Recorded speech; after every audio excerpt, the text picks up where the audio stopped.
Hi guys, Long White Mane here again, and this is a channel where if you can grow your hair down to your butt, you'll never have a bad hair day. Sorry, I don't have any recommendations on hair products. I just use a shampoo and a conditioner and keep my hair trimmed. Um, I'd like you to welcome Mr. Beatty. He's over there. Well, let's see if I can get out of the way here. There he is, walking toward us, having a nice stretch. Just got up from a long nap.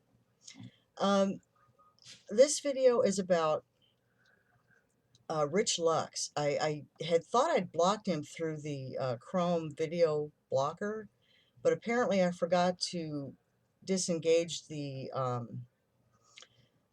notifications part of his channel. So anyway, I was really proud of him and him being very candid on the anxiety he feels. It's very hard for us to talk about our mental illnesses and our conditions. And no matter what I feel about Rich personally, I just want to, big shout out. Good for him talking about it. So I thought I would make this video about anxiety disorders. There's about four. The first one is general anxiety disorder, social anxiety disorder, panic disorder, and phobias. Now, anxiety is helpful. It's natural, and it's what keeps us alert. Say if you're driving in heavy traffic, it keeps your brain active to watch so you don't rear end anybody else, or you're looking out for other drivers. Um, Standing up in front of people and delivering a speech, that keeps you alert, keeps you going. What I'm talking about is anxiety that cripples you, interferes with your life, forbids you from living your life in a good way, in a happy and full way. So let's talk about the anxiety disorders. Generalized anxiety disorder, or GAD, is a condition where your anxiety just is so huge and chronic. It takes up months and sometimes years of your life. Many hours of your day are just so focused on anxiety.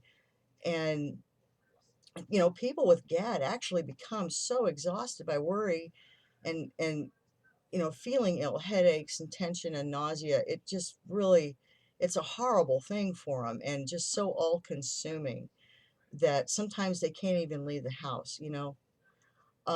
Social anxiety disorder, or SAD, is when we're having trouble being, it's a lot more than just shyness. We're having a rough time being out and about with people, you know, it, even if it's at church, or wherever you're comfortable. Normally, you're maybe not so comfortable all of a sudden. You feel like, well, I'm going to say something stupid, or I'm going to embarrass somebody else. Somebody's going to embarrass me. Just social situation become really, really hard. And sometimes that can even induce panic attacks. Okay.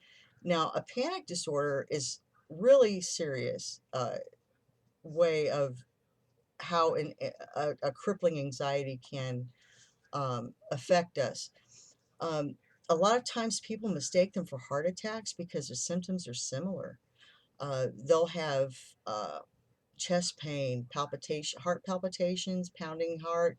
Your your uh, uh, your pulse is really, really high. You'll get dizzy, experience shortness of breath, maybe stomach upset. You may vomit.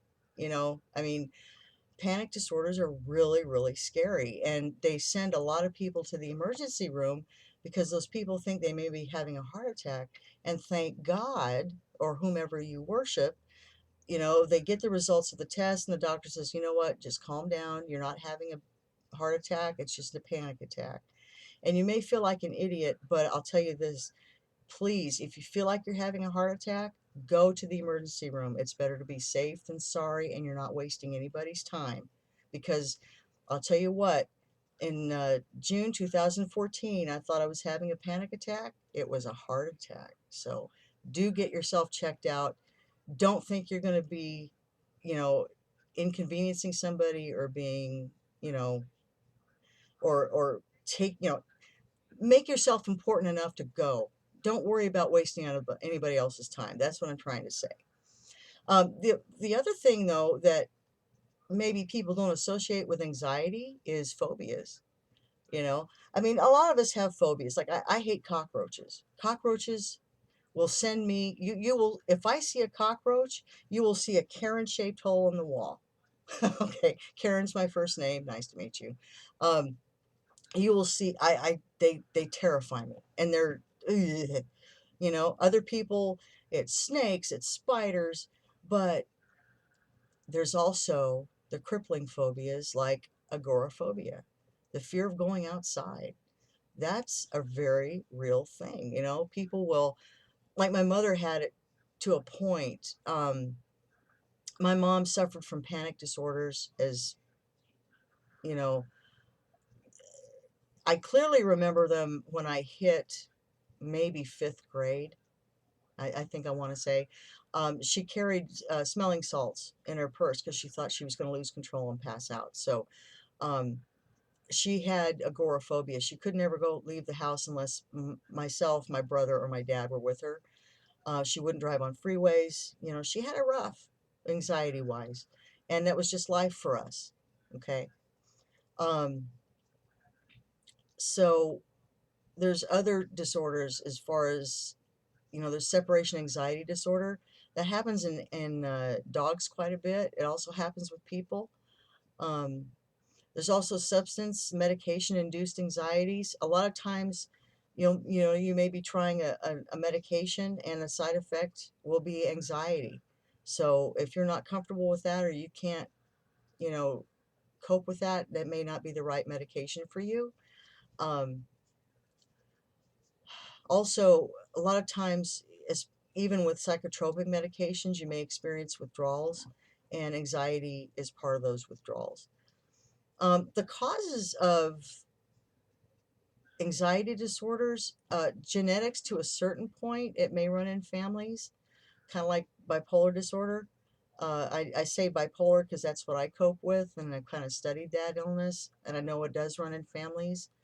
Um, Environment, traumatic events such as abuse, uh, violence, domestic violence, um, that will cause anxiety. Believe me, I mean, y'all can, if you've not been through it, you at least can imagine. Um, Prolonged illnesses, death of a loved one, those things can really help you become anxiety ridden.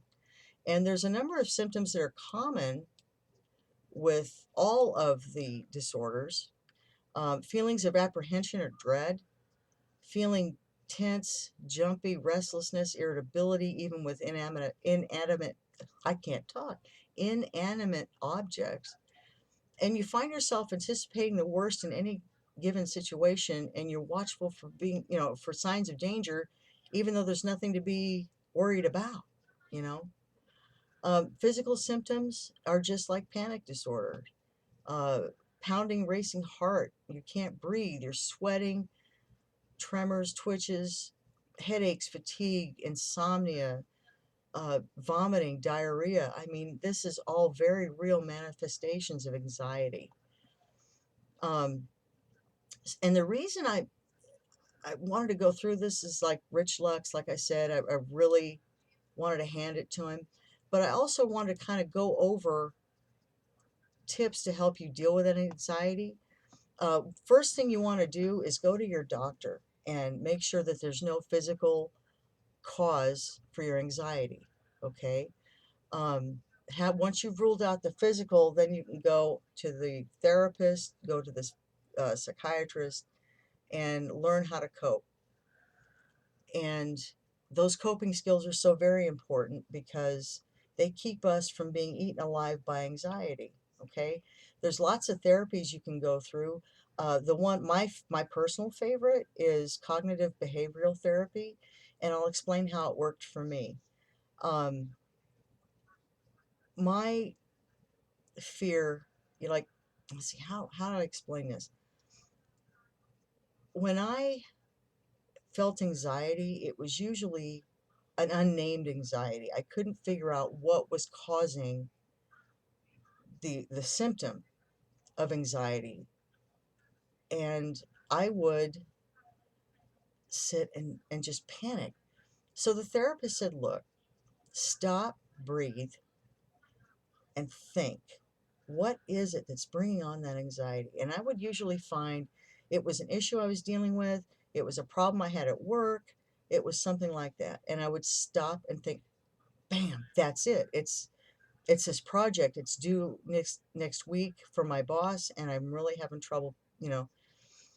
And she said, okay, now that you've identified the problem, what's the worst that can happen, right? And you think, well, I'm not going to die, you know. So yeah, you're not going to die. You may get fired, but you'll get another job. There's also unemployment. It helps you think through things, and in thinking through things, your anxiety really just goes down so much. So now you've gone to your doctor, you've eliminated any physical cause or any medicinal cause for your anxiety. You go to your therapist, whichever therapist you choose to go to, and whatever therapy you choose to use, talk therapy, cognitive behavioral therapy, if I can spit that out. And in between appointments, there's things you can do to help you reduce your anxiety. So I'm going to go through some things that have helped for me. And if you've got things that work for you, please list them down in the comments. I don't know everything, and I certainly like to learn more. Take a time out. If you can't take a long time out, like you need just a break, you know, do what you can to make yourself laugh. Take 10 minutes to go in an empty office at work, or sit in your car and watch funny cat videos, that whatever makes you laugh, old Sam Kinison videos, whatever it happens to be. Make yourself laugh. That laughter will make your anxiety go down. Meet a friend for lunch and tell jokes, or just talk about your anxiety. Do what you can to kind of distract your body from from that anxiety. um, Make sure your diet is good.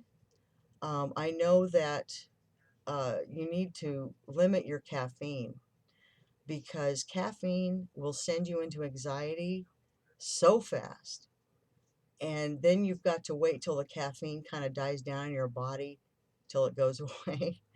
So limit your alcohol content as well, because that will help anxiety take a hold of you. Um, Make sure you're getting enough sleep. And if you're not, your doctor can help you with that.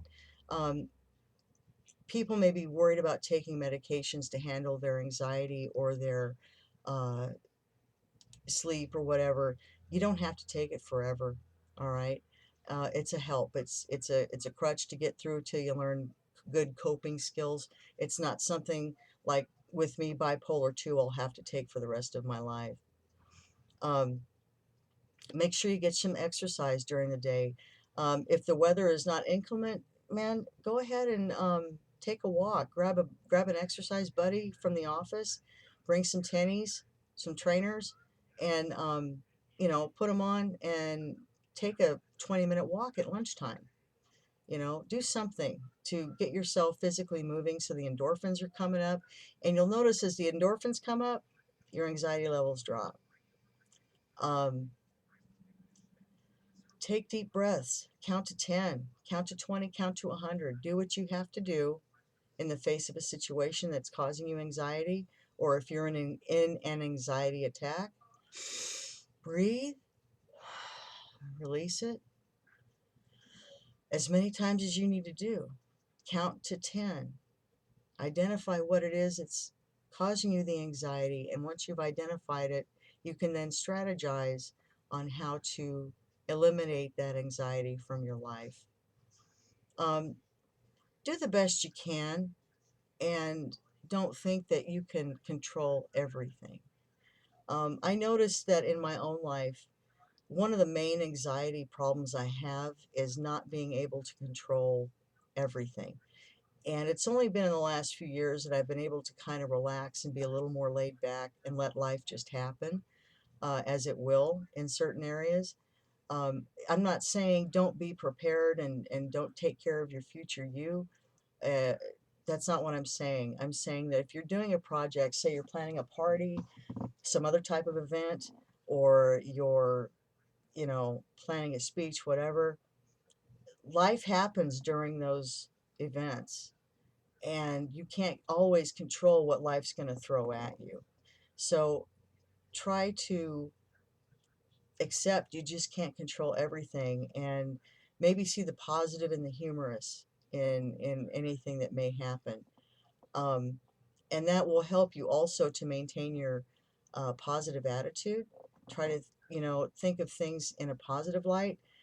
Um, that's not always easy, is it? In our situations, obviously, um, it's not always easy in the face of someone, say, passing away. Obviously, positives are hard to find. Um, Learn what triggers your anxiety, and maybe, you know, journal your feelings about that what triggers your anxiety. You can't always avoid those triggers, right? Because they may be at work. Maybe it's somebody at work that's making you nuts. Maybe it's someone at church or school or whatever you're dealing with that's making you nuts. You can't always avoid that anxiety trigger, but you can at least journal about it. And I know that if I spend at least 20 minutes or so writing it down, about my feelings about that incident, person, noun, um, I notice that my anxiety goes way down. That it goes hand in hand with talking with someone. Hopefully, you'll have somebody to talk to. Um, Obviously, talking to your therapist is optimal, but sometimes if you can find a support group, you learn from them, they learn from you, and you can pick up tips and tricks there. Um, let's see. Also, get involved with some volunteer work, and I'll tell you why. Um, it gets you out of your comfort zone sometimes, and it also, because you're busy helping others, you're not so much concentrating on yourself. And I find that personally with my anxiety, if I am full of anxiety, I learned that I'm kind of concentrating on myself. So I started volunteering with one of the dog shelters, or one of the animal shelters rather, in my area, and it's across the street from a huge homeless area, or a homeless shelter. And a lot of times when I'm there, I'll find that there are homeless people that are just going through, looking at the dogs, just trying to be with an animal. And once in a while, I'll talk to them. Is there anybody you want to play with? And they'll go, yeah, this one right here, or whatever. And I'll pull that animal out of the cage, or out of the kennel. Usually it's a dog, and take them to the play area and just let them spend as much time as they want with that animal. And I noticed that you're doing you when you by doing that, I'm doing a favor for two beings. One is the homeless human. I'm making them feel human again, making them feel like they're worth something, they're loved, and that they matter. Also, it's good for the critter because they get out of that cage. So they get to interact with two people, they get to be and do and run around and be a dog, and it helps all three of us. So concentrate on, what kind of volunteer work would you like to do? Do you like working with the elderly, the homeless, um, domestic violence, autism, whatever it may be? Go and seek volunteer work, because that will help pull you out of yourself and drop that anxiety. Um, and that's about all I have. I want to thank you for spending time with me. Don't forget, first, go to your doctor, and then get references to therapists, psychiatrists in your area. If you don't have insurance, Google programs in your state and your federal government to see if you will qualify for those. If you're prescribed medication, many manufacturers like Merck, AstraZeneca, whoever else, Novartis, they have patient assistance programs that will help you get your drugs at low or no cost to you, depending on your income. Many doctors also have abundant samples, so they can so they can give those to you, you know, to make sure that you get the medication you need. Um, Thank you again for watching, and if you have any questions or comments, let me know down below. I'm also posting numbers to the Suicide Prevention Hotline and other resources that you may need. So thanks again, and you all take care, and I hope your weekend goes well.